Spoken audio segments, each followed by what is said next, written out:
Joining me today is Rebekah Rotstein, who is the creator of Buff Bones, which is a very special medically approved system of movement to help keep your joints and your bones and your muscles really strong and healthy. So welcome to GRUFFtalk, Rebekah. Thank you, Barbara. I'm excited to be here. So take us to the beginning. What is Buff Bones? Why did you create it? What's the backstory here? So the backstory goes actually pretty far back. It goes back to my teenage years, actually. I was a ballet dancer, and like many ballet dancers, I had stopped menstruating as a teenager. And we're talking not just somebody who goes to take a class, we're talking leaving home to dance, etc. And I didn't really think about much about it at the time, but then fast forward many years, I was to when I was 28 years old, I decided to get a bone density scan. And the reason I decided to do that was because at the time I had become a Pilates instructor, and the curriculum that I specialized in was injuries and conditions. I had worked in sports medicine settings and such. So it was an appropriate fit for me. And I was teaching curriculum about osteoporosis, and I decided to get a bone density scan just to have a baseline for later. And then I was told, well, guess what? You have osteoporosis now, and we want you to go on medication and blah, blah, blah. So basically, I did a lot of research. After I did a lot of crying, I want to be really honest about that Of part. course, that's a shocking thing to hear. And you were how old? 28? 28. No, that is absolutely shocking. And did they tell you why they thought you had osteoporosis at such a young age? I mean, did your mother have it, grandmother? Well, it does run in my family. My father had it as well as my mother and most of the women Oh. in the family. Mm-hmm. But that was the reason why I decided to get a baseline, because I knew I had this genetic predisposition to it. Mm-hmm. There's this hereditary element. So I knew that I probably would later in life, but I figured let's see where I am now so that I can just have a comparison when I'm much later. And it turns out that that wasn't exactly the case. It was much different than I anticipated. So as a former ballet dancer, I have, and I still have, a very, very strong identity with my body, which I would say is more so than for the average person, because you've spent, so much of your life living in breathing movement, looking in a mirror, and the way you move is completely how you identify. So it was very, very difficult emotionally to be told, oh, you could break your bones at any moment, you have to be careful. And also, I knew a lot of information that the average person doesn't, because I was already teaching the contraindications or the movements that you should avoid with osteoporosis. So I felt really betrayed by my body a second Mm-hmm. time. The first time had been when I had to quit dancing because of injuries, and then the second time now was happening again, essentially. And so it was pretty devastating. And as I was saying, there are certain motions that we can come back to that those with osteoporosis want to avoid because it could increase the possibility of a fracture. So knowing those already, it felt like I was being more limited, because then I was thinking, oh my goodness, there are all these movements now that I'm being deprived of as well. Right, So right, it right. was, it And was no, a but get back to what you were saying before when you first got the diagnosis, and then they or he or she told you or recommended that you go on medication. What did you decide to do at that point? Well, the first thing I did in terms of action steps that I Action step. took, What were your action steps my then, Rebecca? action steps were first to reach out to colleagues. So I had the benefit of colleagues, physical therapists that I could reach out to who would know about this and what I should do, and give me some recommendations also for physicians in the city. I lived in New York City at the time. So I ended up making an appointment with an endocrinologist, Mm-hmm. and that was a huge turning point because he ran extensive blood tests, urine tests, and identified that bone loss was not actually my problem.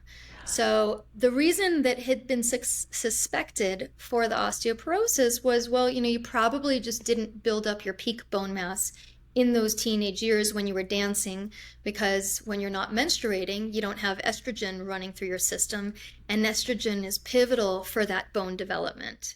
And Incredible. And I just want to stop you there to remind people we've covered this a lot in other episodes of Gruff Talk, and also in my newsletter, Menopause Cheat Sheet. We often talk about this, but peak bone mass is so important, a concept that's very important to understand, that as you were just saying, your bones really reach their strongest in your late 20s, early 30s. And then after that, this is for most people, they'll be at their strongest in your whole life. And then after that, they slowly start to get weaker. And, lose density unless you're doing something very, very actively to prevent that. I'm sorry, continue. No, that's fine. And that's a perfect explanation. And so that was the understanding of, it wasn't necessarily that I was losing bone mass. It's that I never built up my peak bone mass in the first place. And so through the tests that he'd run, there are a certain number of bone turnover markers, and they were actually fine. And the one thing that stood out, the only thing actually that stood out, was my vitamin D. So, and this is back in 2004 when nobody was talking about vitamin D. Incredible. Can I ask, what was it? Do you remember? I want to say I want to say it was in the 20s. But that's I don't remember low. exactly. But it was right, low. But it was low. It was low, Yeah. is the point. And it was like under what, right now they still say, at least this is what I say from everything I've learned from the experts, it should be 35 at least. And that's everything usually over that is mine is very high. Sometimes, one time I went to my doctor 2 years ago for my DEXA, and he said, well, your vitamin D levels are like a tad too high now. Let's kind of bring it down a notch. Well, and that's I'm a big believer in vitamin D for a lot of reasons. absolutely, because you can't get it. It's limited, the amount you can absorb from food. Right. So most people do need to take supplementation, and very frequently I'm seeing now a lot of physicians wanting it in the 70s. So Yeah. So the point is it was low, and so I was basically under mineralized. And the other thing he also pointed out to me is that I'm really tiny. So my bones small are very boned. small. Yep. That's a And risk factor for osteoporosis. it's a risk factor, and yet it also is basically, it's like a handicap also at the same time, so that you're going to not automatically, you're more likely to be predisposed as having low bone density on a DEXA scan when you're smaller boned, which doesn't necessarily mean your bones are weaker, but they are thinner, they are smaller. So that was another thing that he pointed out to me, which I really appreciated. And then other things that I've learned since is that, there is a T-score, and then there's also a Z-score. And the T-score is what is usually typically used, but that is what is used for those who are postmenopausal. When you are premenopausal, they should be using the Z-score.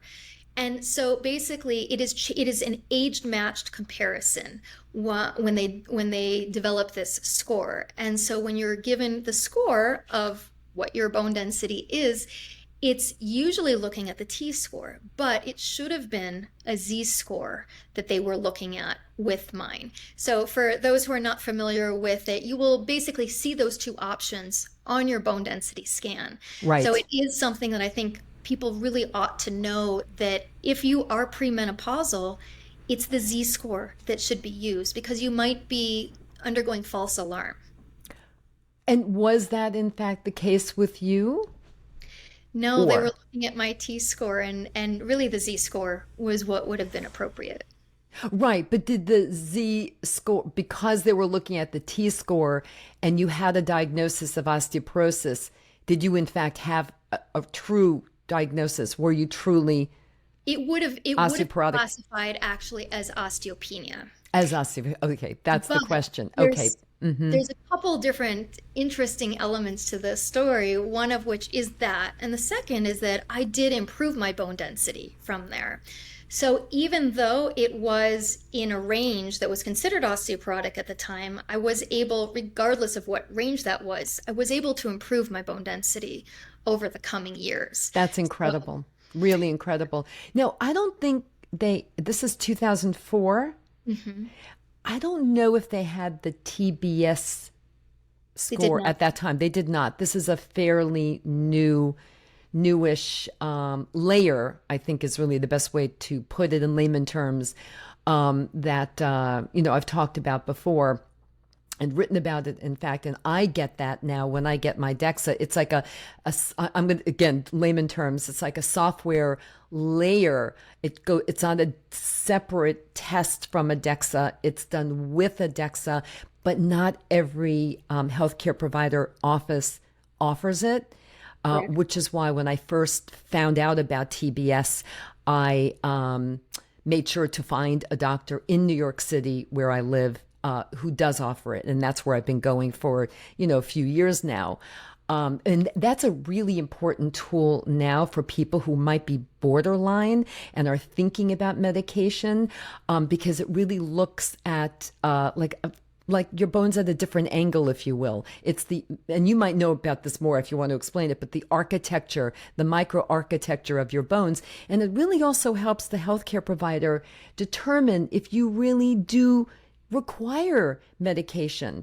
Because for example, the example as it was explained to me, two women can have the same exact DEXA scores and T scores, but when you add the TBS layer to both of them, it could show one is the microarchitecture of their bones is a little bit different, a little bit stronger than the other one, and she may not need the medication. So I find that really absolutely fascinating. It's a wonderful tool that we have, and it's a shame that not every healthcare provider's office has it. But I agree completely with you. And it's actually been around for a while. So I first discovered it at the International Osteoporosis Foundation's conference in 2014. So we're talking almost 9 years now. Right. Mm-hmm. Yeah, it was 10 years. The founder and developer of the TBS was at the time, trying to find ways, because they already had the research to support it. They were and it was already being used, I think, rather extensively in Europe, and it was slower to be used in America. Actually, it's still not being used enough, as I just said. It's true. You're right, and that's because the developer was out of Switzerland, so Correct. He was living in Europe and trying to find ways to bring it to the U.S.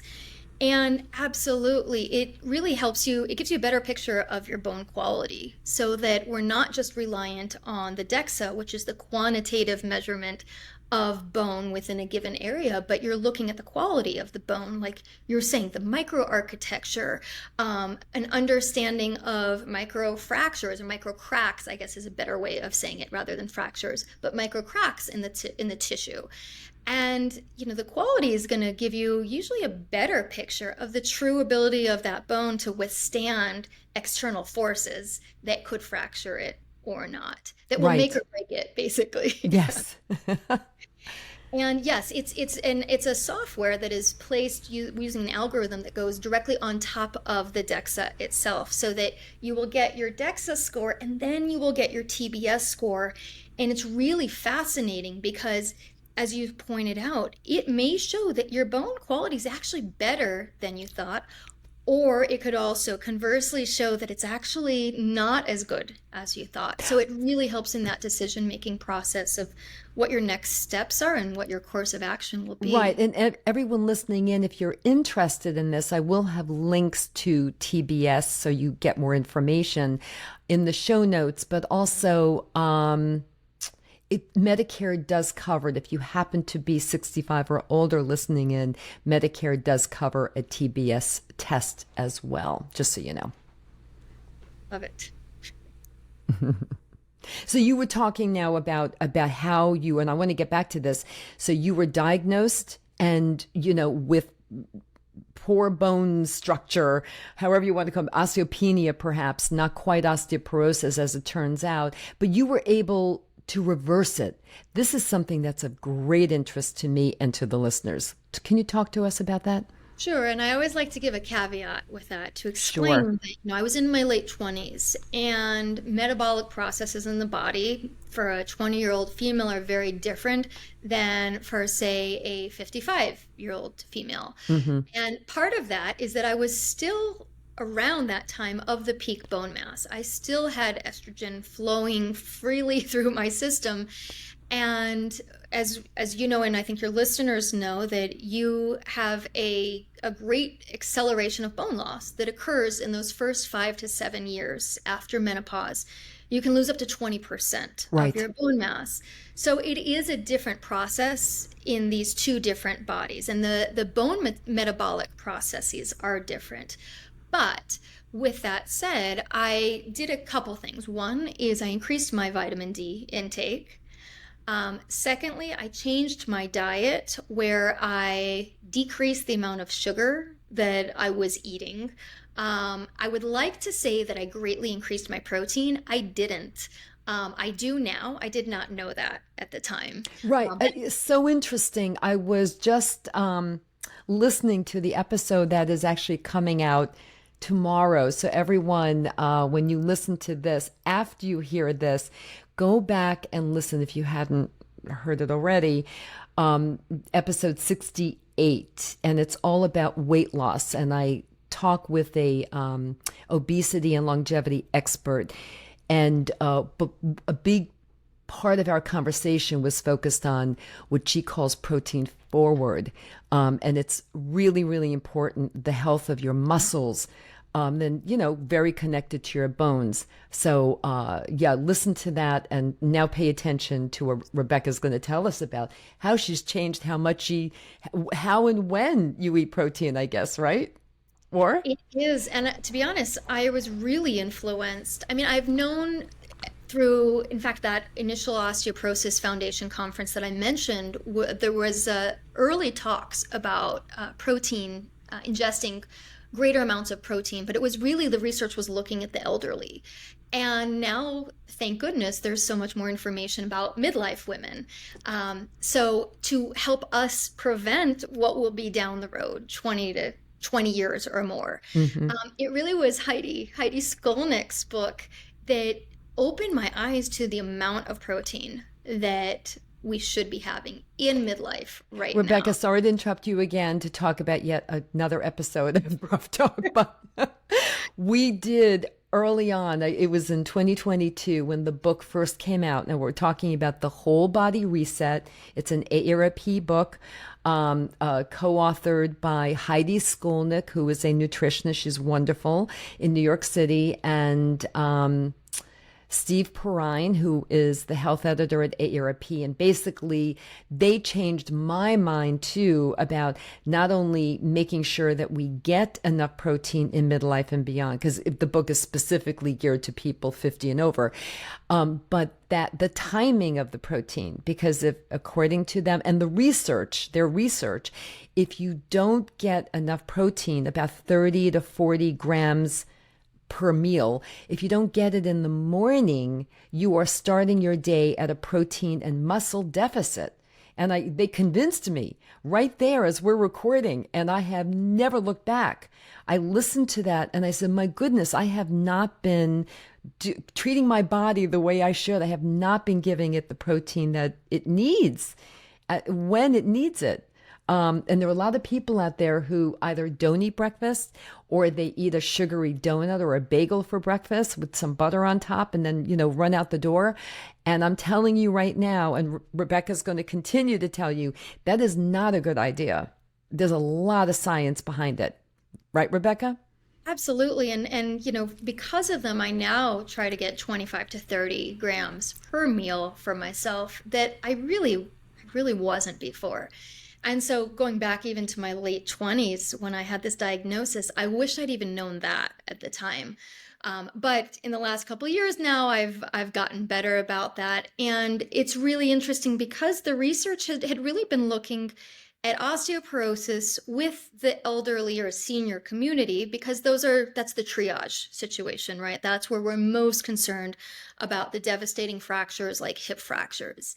And yet now more attention is being paid to the midlife population and identifying what those nutritional needs are. And so that's been really helpful. So now I wish I did it at the time, but now I do ensure that I get much more protein and absolutely not having the sugary breakfasts, which really is certainly not a good way to fuel your body in any way, but also for your bones, the sugar, high sugar intake can be depleting to the bones.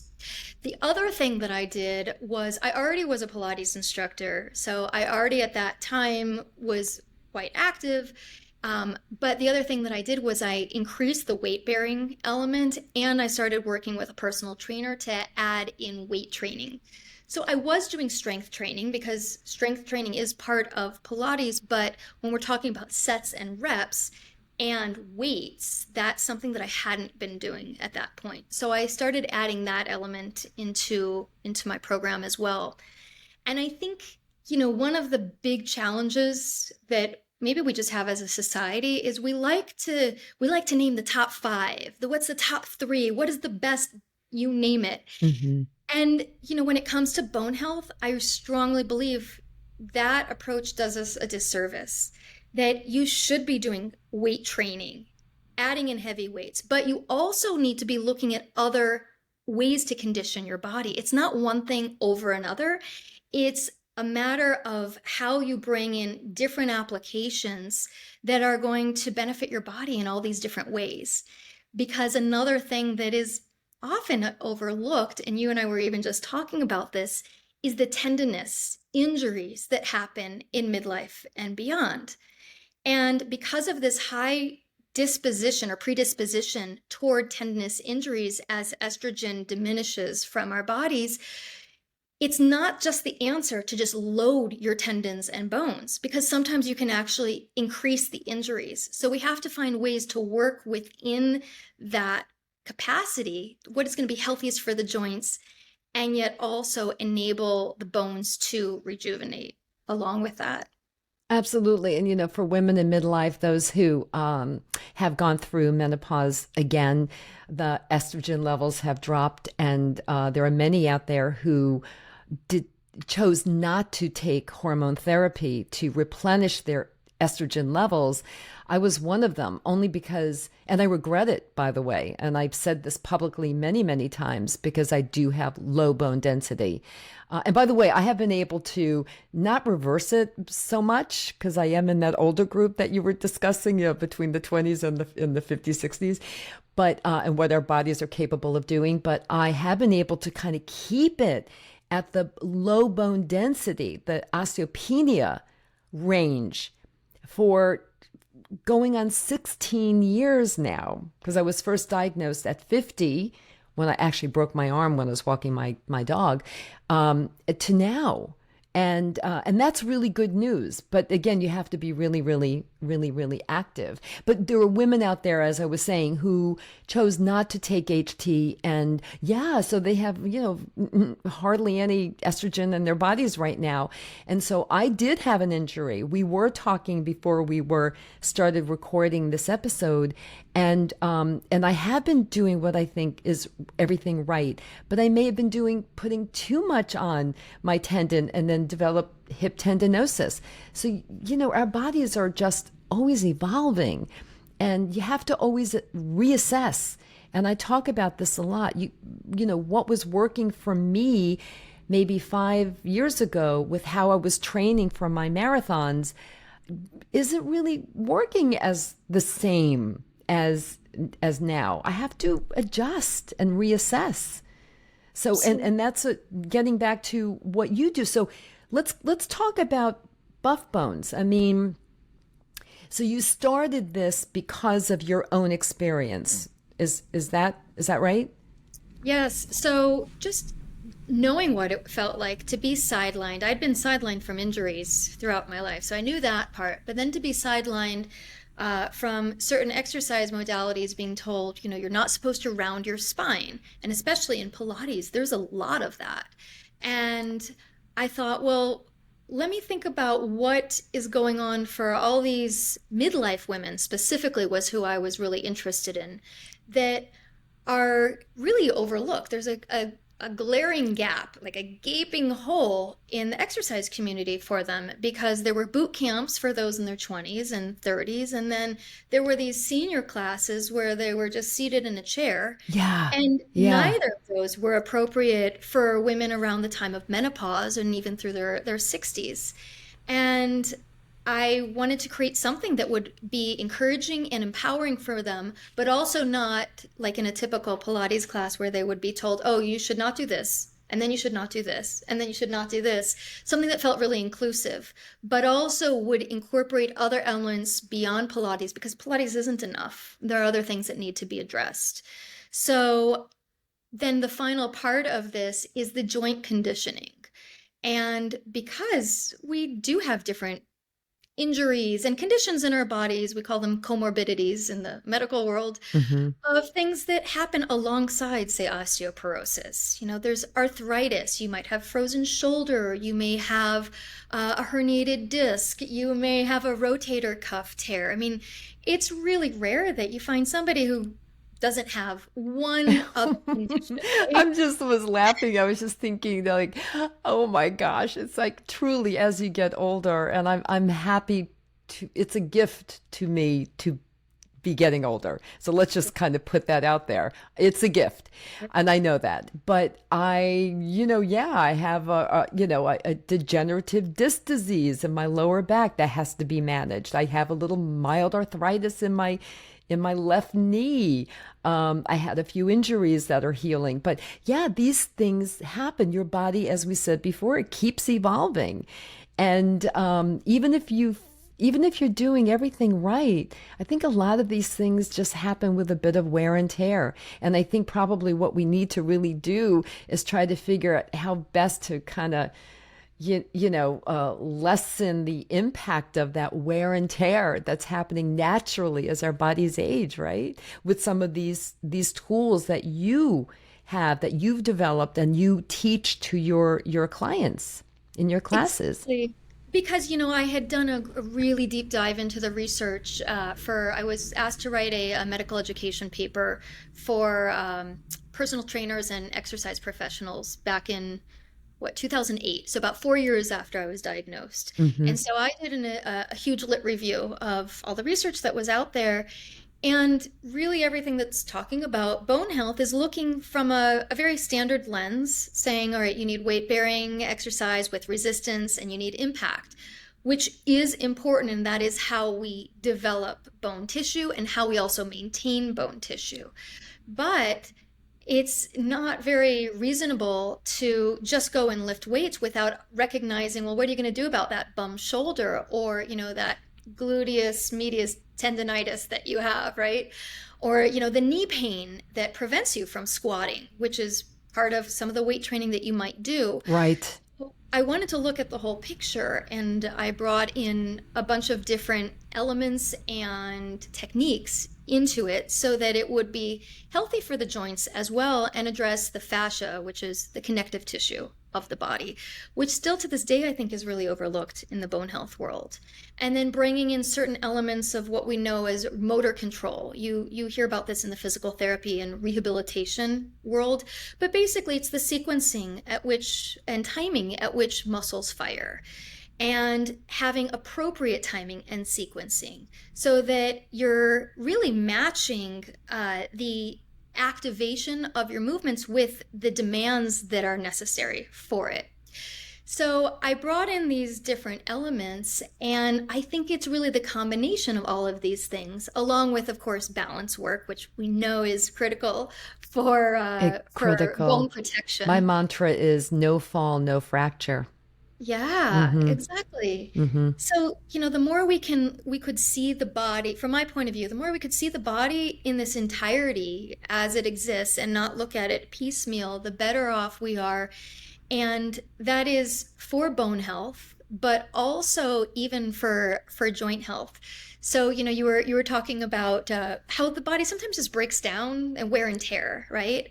And I do believe that's the case, but I also think it has to do with the way we use our bodies. Hmm. So, I was just having a conversation this morning with a colleague about you could be doing all these deadlifts, and that's great for your bones, but actually if you're not organizing the body well, you're actually going to be taking excess strain, let's say, on one area without it being balanced out. And then maybe after a certain number of times, it's like the straw that breaks the camel's back. That's when your body says, you know what, no more. I'm done. Yep. And injury occurs. Yeah. So I believe that bone health is more than just lifting weights. And I do want to come back to the discussion of heavy weights in a moment, but that it has to be about conditioning the entire body and how the body functions, and really appreciation of it as well, because then it becomes less of a chore.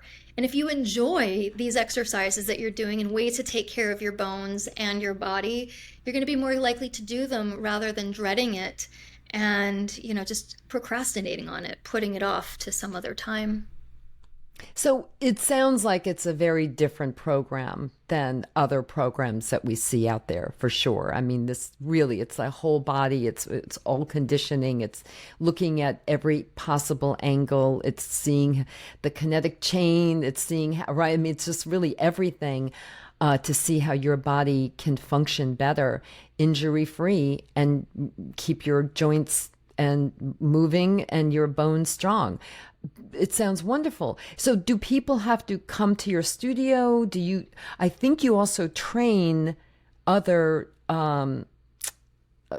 experts to teach their own clients. Is that right? So that, because I know that you're not in New York City, you're elsewhere. And if people wanted, like, I'm sure right now people are getting very excited hearing about what you do and what you offer. How can they even participate? So through our website, you can find all the information, which is that if you're an exercise instructor, we offer trainings and we have a whole certification and membership program continuing the education from there. Then we also have direct-to-consumer options. So we have on-demand and online programming, so people can find it online. Or if they want to, some people want to just work with somebody in person, that direct communication. And so you can find one of our licensed instructors. We have people around the world, so you can find all of that throughout our website. Oh, that's really good. Because I also think that, for something like this that's so important and maybe even a little complicated, because you were just saying it's more than just kind of lifting heavy weights. Could be a little overwhelming to someone. So to get that one-on-one, I know that's what I would definitely want to have, is a one-on-one for sure. So your program, in your opinion, is it specifically geared to people who are trying to prevent osteoporosis and further bone loss, or those who already have osteoporosis, who have the disease, or really both? And you just tailor? Yeah, I mean, I created it really for people who have it, so that everything you do is safe. You don't have to worry about curation, because we do it all for you, essentially. Mm-hmm. And so, yeah, it's really for anybody, whether they're looking to prevent it or whether they already have bone loss. And, that brings me to something that you had mentioned before, that I really want to clarify as well, that it used to be thought until just a handful of years ago that really we can only halt bone loss.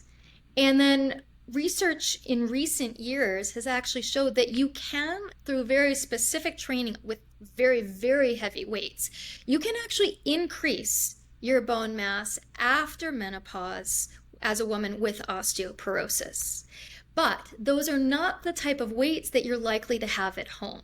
So when you're doing a home exercise program, unless you have, your own gym where you have, 75 pounders and such of different types of weights, you're probably not going to be able to do that at home. So I want to clarify, because it also is a really valid goal to just maintain what you have, like what you were saying. That's completely valid. So there's a lot of terminology in question out there, I think, that I want to kind of clear up. That is your goal to increase your bone density? Not really. Your goal is to stop fracturing or to prevent fracturing in the first place. Right. Now, you can do that by maintaining the bone density you have. You could do that by increasing the bone density that you have. But it used to be thought that you couldn't actually, with exercise alone, increase your bone density. And now it's showing that you can. However, it is limited in the sense that you have to be lifting very, very heavy. We're talking about 80 to 85% of the max that you could do in a single rep with one exercise. It is very heavy, and you're right. I mean, most people don't have equipment like that. I mean, some do, of course. Most do not. And also, I would think that you would want somebody near you when you're lifting such heavy weights. You should be especially if you're not used to doing that, right? Exactly. Exactly. You definitely want to be supervised with that. Mm-hmm.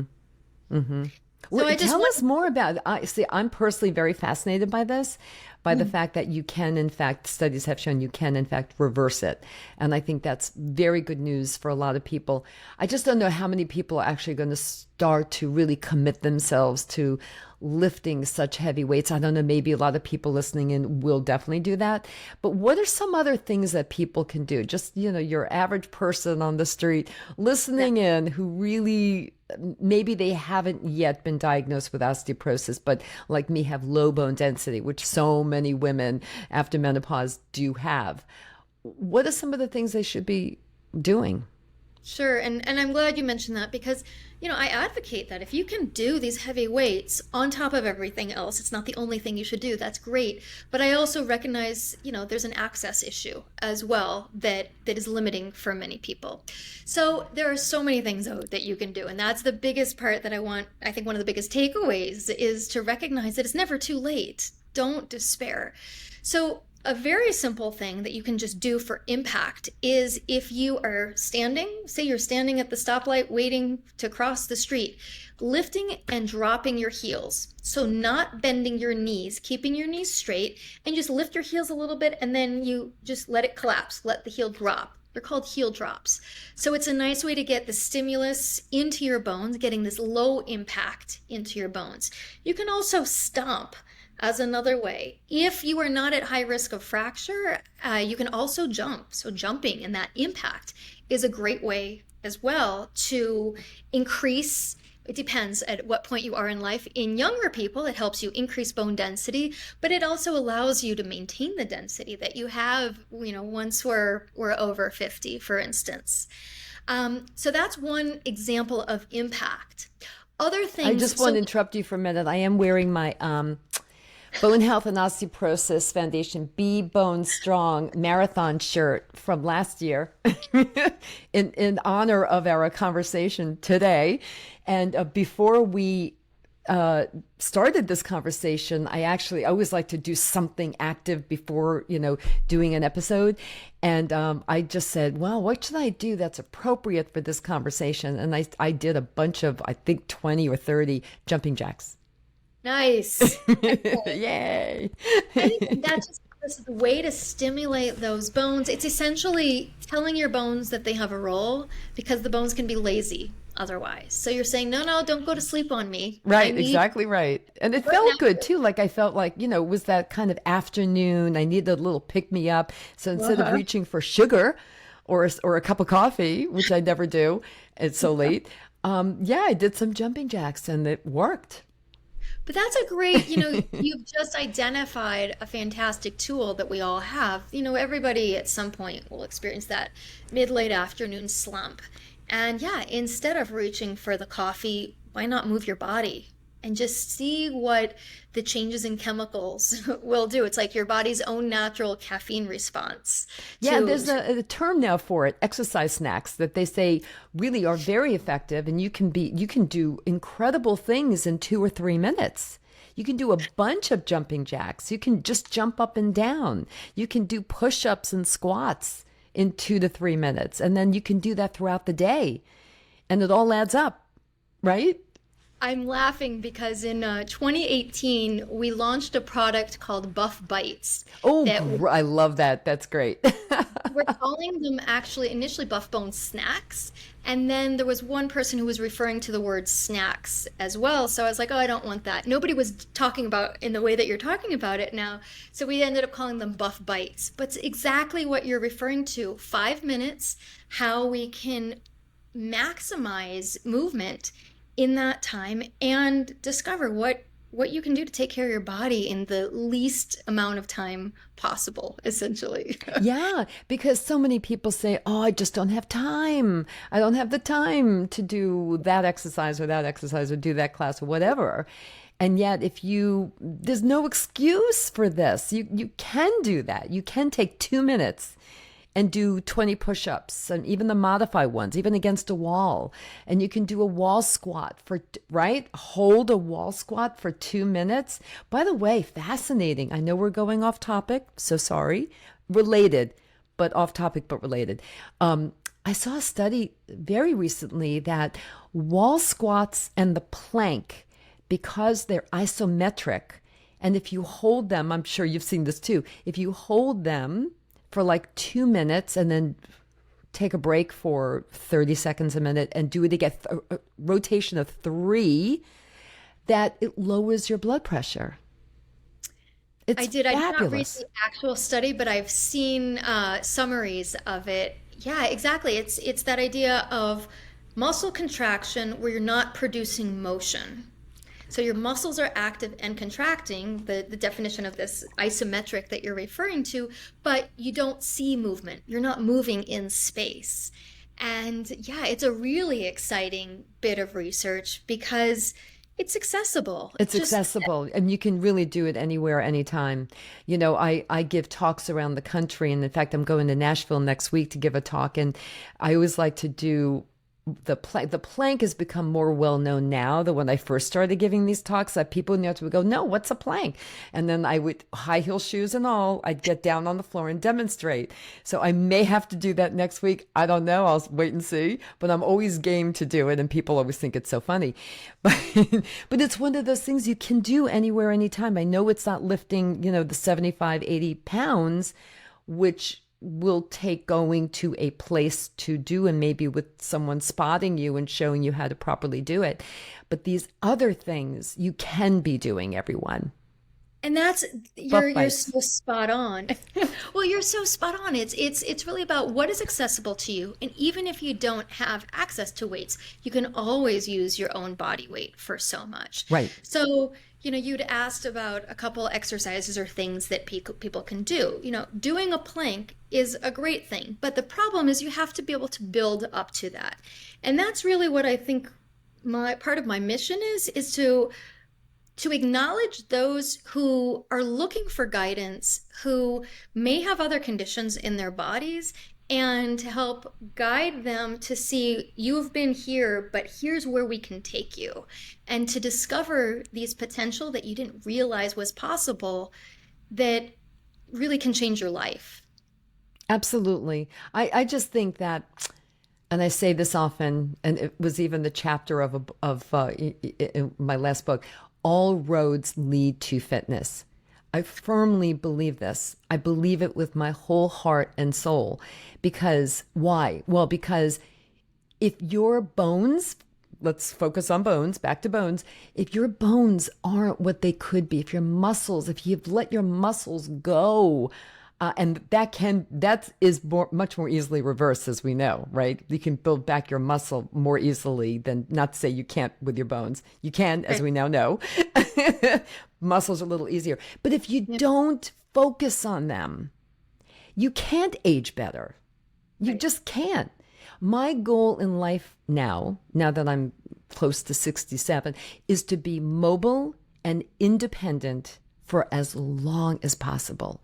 And to do that, I know I need to focus on my bones, my muscles, my joints, all of this. Everything we've been talking about so far is what has to be the focus. Has to be. And the good news too, because then people go, oh my God, but I one thing about my heart and my brain and blah, blah, blah. Yeah, sure, me too. But here's the good news. Everything we're talking about benefits your heart, your brain, your weight management, your skin, your mood. I mean, I could go on and on about that. So don't be overwhelmed. Just think of it very holistically. You'll be helping yourself to age better across the board. Right, Rebekah? 100%. You know, Can't it's say it interesting. enough.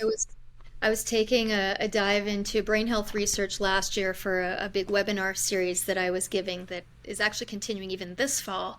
And I was amazed to discover these parallels between brain and bone health. Yeah. That so much that is good for one also correlates to the other. And there's also interesting, there's some pathophysiology similarities, meaning the reasons that they break down actually can have a similar causality as well. So I think you bring up such a great point that you can be addressing all these different organs and systems of your body simultaneously through Absolutely. movement and exercise. Absolutely. Absolutely. And for your heart, I know a little cardio is good. We haven't really focused so much on cardio. I'm a runner and, that's my cardio.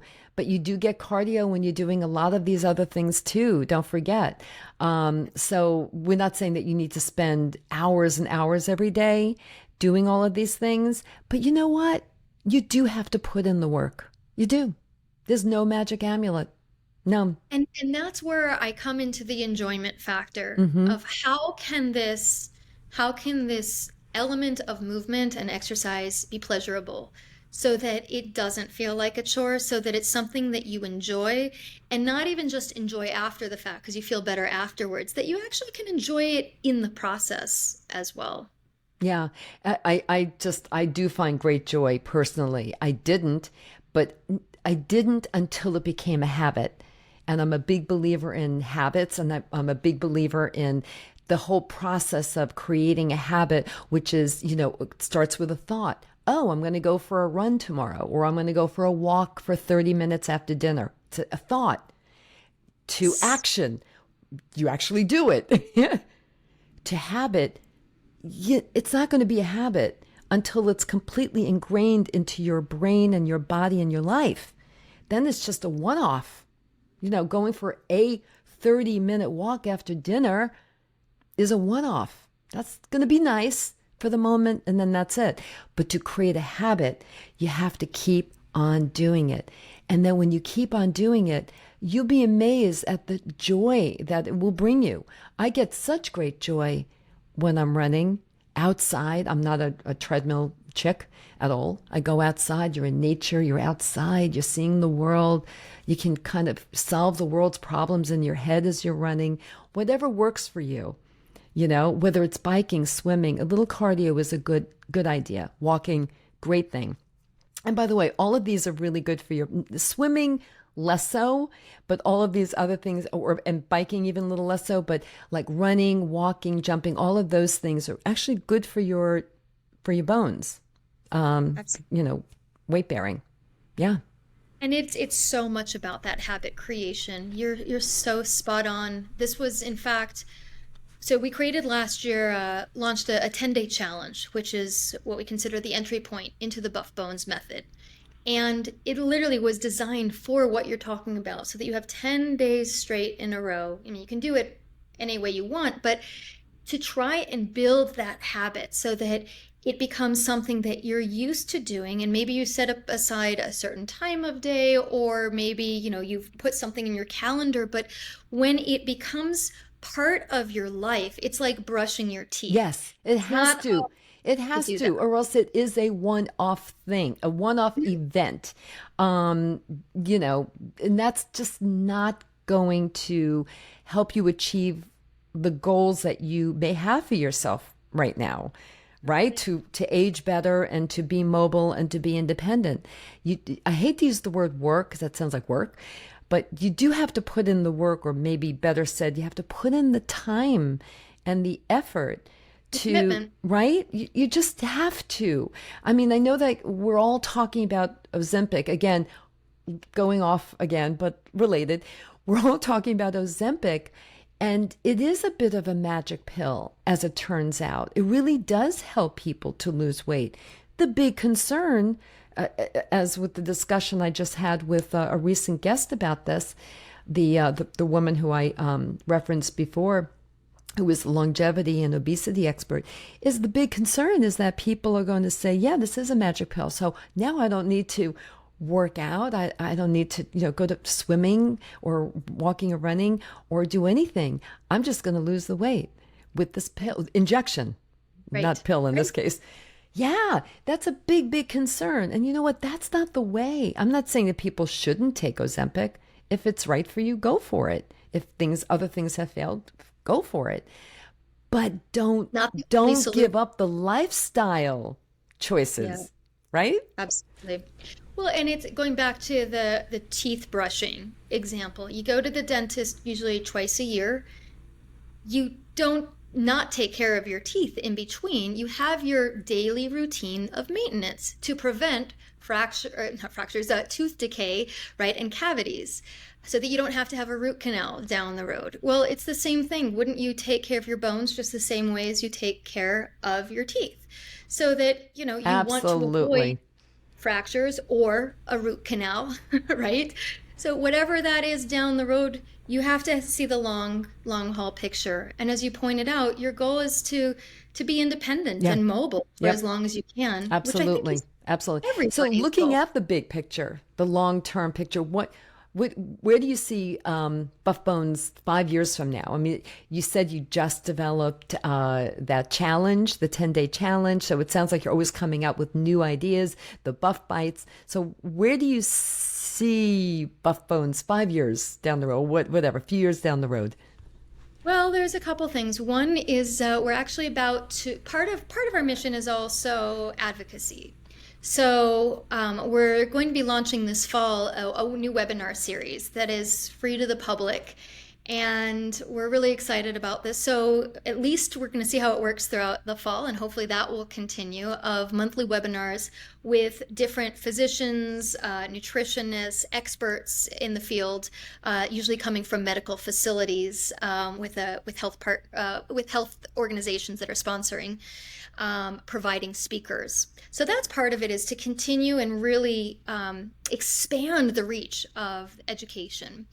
Another is, I would say, I would love to have more research behind us. There was we've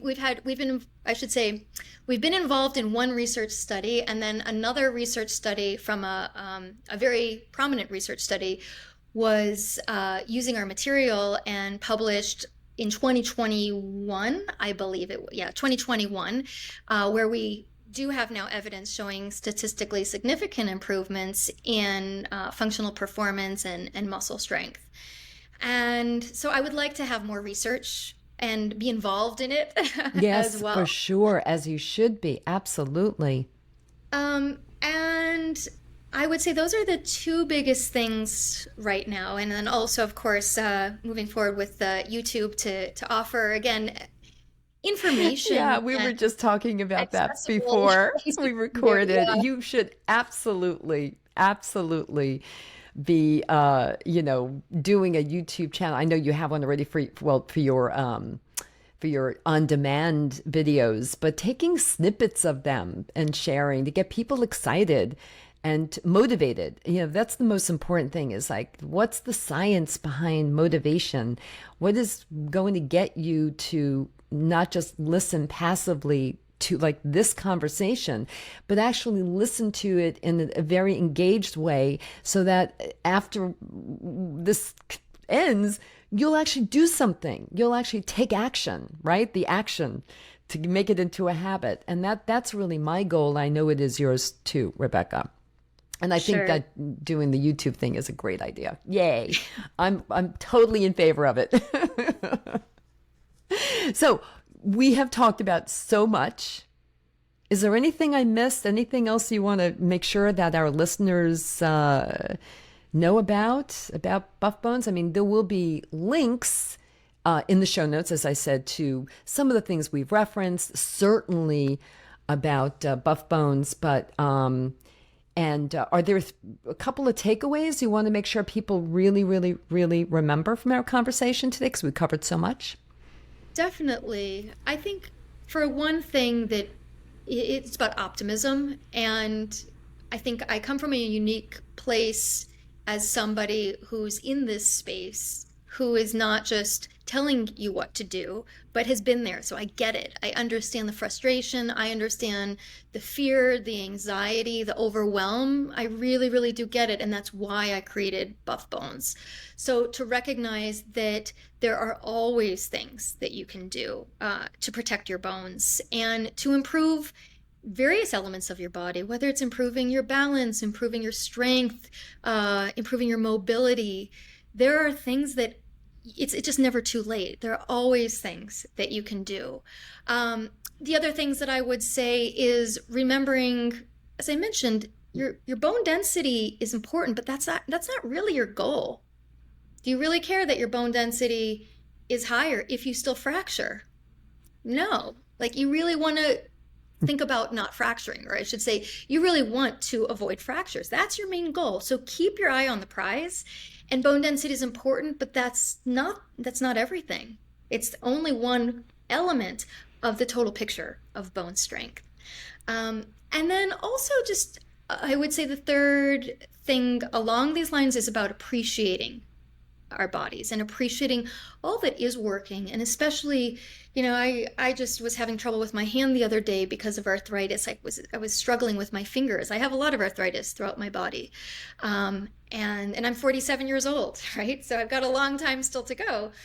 But there are still all these other things that are working properly. And to keep that in mind, and that element of appreciation and embodiment is a major element of what I want to advocate and what I want people to understand and take away, which is also why this idea of full body conditioning is so pivotal, that it's not just one thing that you hear that you should be doing for osteoporosis prevention or management. There are so many different things, and there are plenty of resources, myself, but others as well, to guide you. So to recognize there are options, and your body is still working properly in so many ways by the mere fact that you are functioning and you're alive.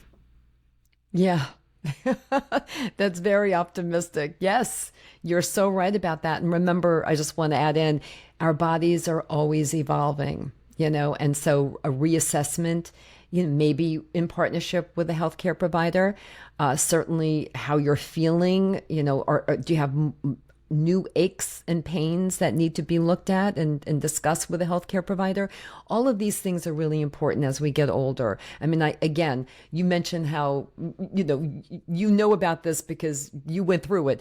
And I too went through it, continue to go through it. I have new aches and pains, every year something pops up that I have to reassess and figure out. So, and how to move my body in the most efficient way and the most, in a way that will keep everything strong and solid and keep me injury free. I mean, I think that's also my goal, in addition to being mobile and independent. And I also want to remind everyone about that TBS score test, if you will, that can be layered onto your DEXA. I will have a link about that. You may want to discuss that with your healthcare provider the next time that you have a DEXA. And I also want to remind people of vitamin D. At the very beginning of the conversation, Rebekah told us about her vitamin D story and how important it is and how important it has been to her recovery from bone loss. So, Rebekah, thank you. This was really, really great, really wonderful information. And I hope you'll come back, and, you just always have new information to share. And I really want to make sure that you're going to do that YouTube thing, and I'll make sure I share it with everybody. Thank you so much, Barbara. It's been a pleasure. And yes, I'd love to come back. Okay. Thank you again. Thank you.